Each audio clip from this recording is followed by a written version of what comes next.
जवाब आपको देना पड़ेगा। बिल्कुल जवाब देता हूं। आप कह रहे हैं रिश्ता क्या, तो मैं बताना चाहता हूं। अडानी को पहला कॉन्ट्रैक्ट मिला राजीव गांधी के जमाने में, बिल्कुल एकदम ईमानदारी से था और लेजिटिमेट था। पिछले 6 महीने में सबसे बड़ा इन्वेस्टमेंट अगर किसी एक राज्य में हुआ तो दूसरे में दिखाई पड़ रहा है वही लेजिटिमेट था। ये बता दे भारत की संसद या भारत के लॉ में कौन है? क्यों निकाल लेते हो कि मोदी जी सबसे पॉपुलर और सबसे सक्सेसफुल लीडर ऑफ देखिए, अगर वोल्कर रिपोर्ट जिसने कहा कि सद्दाम हुसैन ने सीधे तेल के बदले पैसे दिए कांग्रेस पार्टी को, विदेश में छपी बातों पे तो इतना है कि आपका कार्यक्रम छोटा पड़ जाएगा। ये मैं लेना एल्बर्टस केजीबी की पूरी चीफ, उसने अपनी किताब स्टेट विद इन स्टेट जाके चेक करेगा। घटिया, बहुत ही घटिया और शर्मनाक भाषण इन्होंने यहाँ पे दिया है। सब पका गए, सत्ते में आ गए, क्योंकि साहब कहते हैं डोंट जज, डोंट क्वेश्चन, डोंट आस्क। आपका कच्चा चिट्ठा खोल के रख दिया जो इस देश के बच्चे शायद ना जानते हो, क्या ना समझते हो। मेरा धर्म सनातन है और हिंदू है पहचान, और हाथ उठाकर बोलो बोलो जय श्री राम। जवाब तो आपको देना पड़ेगा। बिल्कुल जवाब देता हूं, जवाब देता हूं। मैं आपको बताता हूं, आपने कहा, अब सुनिए, आपने देखा, कोई बात नहीं, आपने ये बात कहने का प्रयास किया। आप कह रहे हैं रिश्ता क्या, तो मैं बताना चाहता हूं। अडानी को पहला कॉन्ट्रैक्ट कब मिला? राजीव गांधी जी के जमाने में, बिल्कुल लेजिटिमेट था, कैपेबिलिटी पे मिला था। पहला भारत का प्राइवेट पोर्ट, मुद्रा पोर्ट, नरसिम्हा राव के जमाने में लेजिटिमेट था, कैपेबिलिटी पे मिला था। मनमोहन सिंह जी के जमाने में एफसीआई का कॉन्ट्रैक्ट मिला कि सारे गोदामों में 12% एश्योर्ड रिटर्न 15 साल तक मिलेगा। वो एकदम ईमानदारी से था और लेजिटिमेट था। पिछले 6 महीने में सबसे बड़ा इन्वेस्टमेंट अगर किसी एक राज्य में हुआ जिसने सैकड़ों एकड़ जमीन दी, वो था राजस्थान। 60,000 करोड़ का इन्वेस्टमेंट, वो ईमानदारी से मिला था, लेजिटिमेट था। जो माइन का कॉन्ट्रैक्ट छत्तीसगढ़ में मिला 11,000 करोड़ का, वो ईमानदारी से मिला, वो लेजिटिमेट था। सबसे बड़ा हाल के वर्षों में पोर्ट का कॉन्ट्रैक्ट कहां मिला? केरल में, वो लेजिटिमेट था। ये रिश्ता क्या कहलाता है कि जो आपके साथ 3 प्राइम मिनिस्टर से लेके 3 चीफ मिनिस्टर तक होता रहेगा, वो तो लेजिटिमेट था। मगर जो दूसरे में दिखाई पड़ रहा है वही इलेजिटिमेट था। और दूसरा मैं कहता हूं, अगर इलेजिटिमेट था तो बताओ राजस्थान सरकार ने क्यों नहीं कैंसिल किया? तो बताओ छत्तीसगढ़ की सरकार क्या कार्रवाई की है? तो बताओ केरल की सरकार क्यों नहीं कैंसिल कर रही है? इसे कहते हैं रिश्ता तो यह है कि ऊपर से चिल्लाना है और पीछे से अंदर इन्वेस्टमेंट लाना है। इसी कारण से आपकी यह स्थिति होती है। और अब मैं एक टेक्निकल बात कहता हूं, अब मैं एक टेक्निकल बात सुनिए। हिंडनबर्ग एक विदेशी कंपनी है, ठीक है? यह बता दें भारत की संसद या भारत के लॉ में कौन सा ऐसा प्रावधान है जिसमें जो विदेशी कंपनी भारत में ऑपरेट न कर रही हो उसको भारत की जेपीसी बुला सके? ये बता दें तो मैं इनकी बात को विचार करने को तैयार हूं। फॉरेन एजेंसीज में इतना बिलीव करते हो तो यूएस की एक ऑफिशियल रिपोर्ट आई थी जिसमें मोदी जी को वर्ल्ड का बेस्ट और मोस्ट पॉपुलर लीडर बोला गया था। तो आप वो मान के ये क्यों नहीं? मैम, यूएस की गवर्नमेंट एक रिपोर्ट आई थी, ma'am I don't remember the name exactly. I don't think there was any report like that. ये आपने व्हाट्सएप पे पढ़ा होगा। अब मैं व्हाट्सएप नहीं, मैं विदेश की रिपोर्ट ये रिपोर्ट आई है। आप सुनिए मैम, आप ये एक्सेप्ट क्यों नहीं कर लेते हो कि मोदी जी सबसे पॉपुलर और सबसे सक्सेसफुल लीडर और प्राइम देखिए, मिनिस्टर? अगर विदेश में छपी हर चीज के ऊपर जांच होनी चाहिए। वोल्कर रिपोर्ट जिसने कहा कि सद्दाम हुसैन ने सीधे तेल के बदले पैसे दिए कांग्रेस पार्टी को, जिसके लिए नटवर सिंह को इस्तीफा देना पड़ा, उन्होंने अपनी किताब one life is not enough में लिखा है, जाके चेक कर लीजिएगा। और मैं हवा में नहीं बोल रहा हूं, ये एल्बर्टस जिन्होंने, बोलिएगा।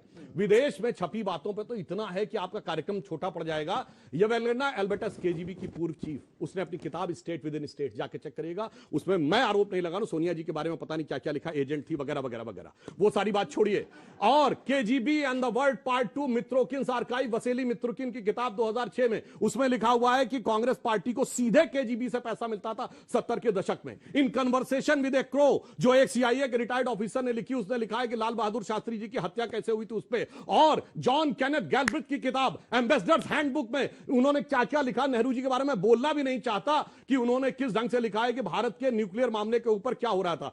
अगर आप, और श्वाइजर्स एलेस्टेटे नवंबर 1991 स्विट्जरलैंड की मैगजीन ने स्वर्गीय राजीव गांधी की फोटो के साथ लिखा कि उनका स्विस बैंक में अकाउंट है, 1.87 बिलियन स्विस फ्रैंक का अकाउंट है, जिसमें पहले नॉमिनी सोनिया जी थी और 18 साल का होने के बाद राहुल गांधी जी हो गए। अगर आप छपी छपाई बातों पे जांच करवाना चाहते हैं विदेश में, तो बताइए, फिर सबके ऊपर जांच होनी चाहिए।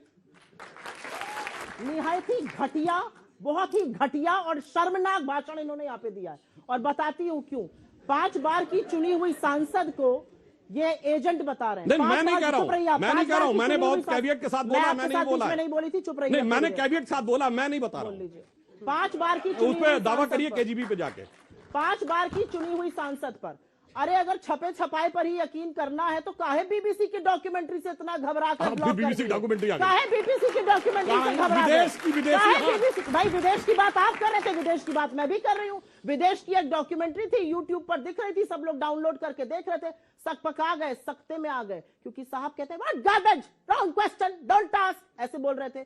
ये बात नहीं है। बात असल में ये है कि बीबीसी की डॉक्यूमेंट्री ने आपका कच्चा चिट्ठा खोल के रख दिया, जो इस एज के बच्चे शायद ना जानते हो, उतना ना समझते हो, लेकिन इनसे जो वरिष्ठ है वो जानते थे कि 2002 में क्या हुआ था। एक बात मैं जरूर कहना चाहूंगी, यहां पर मुझसे किसी ने पूछा जम्मू कश्मीर की बात। कल जम्मू कश्मीर में प्रधानमंत्री भी दम्भ से अपना कुछ सीना ठोक रहे थे। पिछले 5 साल में, और ये आंकड़े के साथ बोल रही हूं, जम्मू कश्मीर में 761 आतंकी हमले हुए हैं, 186 नागरिक मारे गए हैं, और शहीद जवानों की संख्या 306 है। और क्योंकि जवानों की बात हो रही है तो एक बात और कहूंगी, 20 जवानों की शहादत हुई थी गलवान में चीन के हाथों, और हमारी सरकार ने क्या किया? एप्पल में जाकर रेड कर रहे थे। अरे हमारी सरकार ने चीन के साथ व्यापार इतना बढ़ाया कि हमारा चीन का व्यापार घाटा $100 बिलियन हो गया है। हम चीन से इतना सामान खरीद रहे हैं कि उनको पैसा दे रहे हैं, लो अपनी सेना को दो और उनसे अतिक्रमण करो। आखिरी के 3-4 चीन और अडानी, 2 शब्द मोदी जी बोल नहीं सकते। से मैं बतौर छात्र, मीडिया छात्र सवाल पूछना चाहूंगा, क्या राहुल गांधी अडानी और हिडनबर्ग रिपोर्ट के जरिए 2024 की तैयारी कर रहे हैं? क्या 2024 में प्रधानमंत्री नरेंद्र मोदी को चुनौती दे पाएंगे? इस शो के पहले हम लोग एक और 3 लाइन टाइम खत्म। इस शो के पहले हम लोग एक और शो कर रहे थे, उसमें 25% भारत की जनता ने बेरोजगारी को, 25% ने महंगाई को, 6% ने कृषि को, 6% ने गरीबी को देखा है।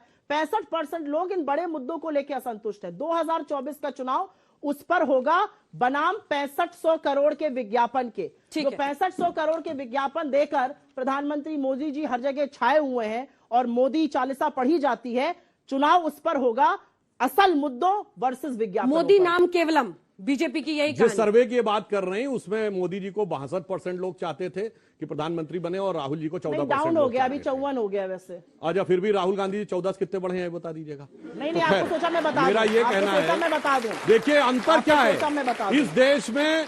चुनाव इसके बारे में होगा, एक तरफ वो नेता जिसने जीवन के प्रारंभ से, शैशव काल से देश के लिए काम करने का व्रत लिया, और पिछले 8 सालों से उसने दुनिया के सामने दिखाया, स्वप्न अर्पित, प्रश्न अर्पित, आयु का क्षण क्षण समर्पित, चाहता हूं देश की धरती तुझे कुछ और भी दूं।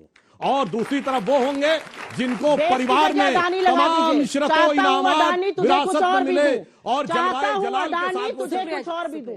2 नंबर तक ही पहुंचा पाए बेचारे, नंबर 1 तक पहुंचाने की बात। अच्छा, एक देखिए, अन्यथा मैं सिर्फ इनके लिए नहीं कह रहा हूं, मोदी जी चाहते हैं 2047 में भारत विकसित राष्ट्र और हमारी अर्थव्यवस्था विश्व में नंबर 1 हो जाए। ईमानदारी से पूछिएगा जितने विपक्षी दल हैं, इनके नहीं, वो क्या चाहते हैं?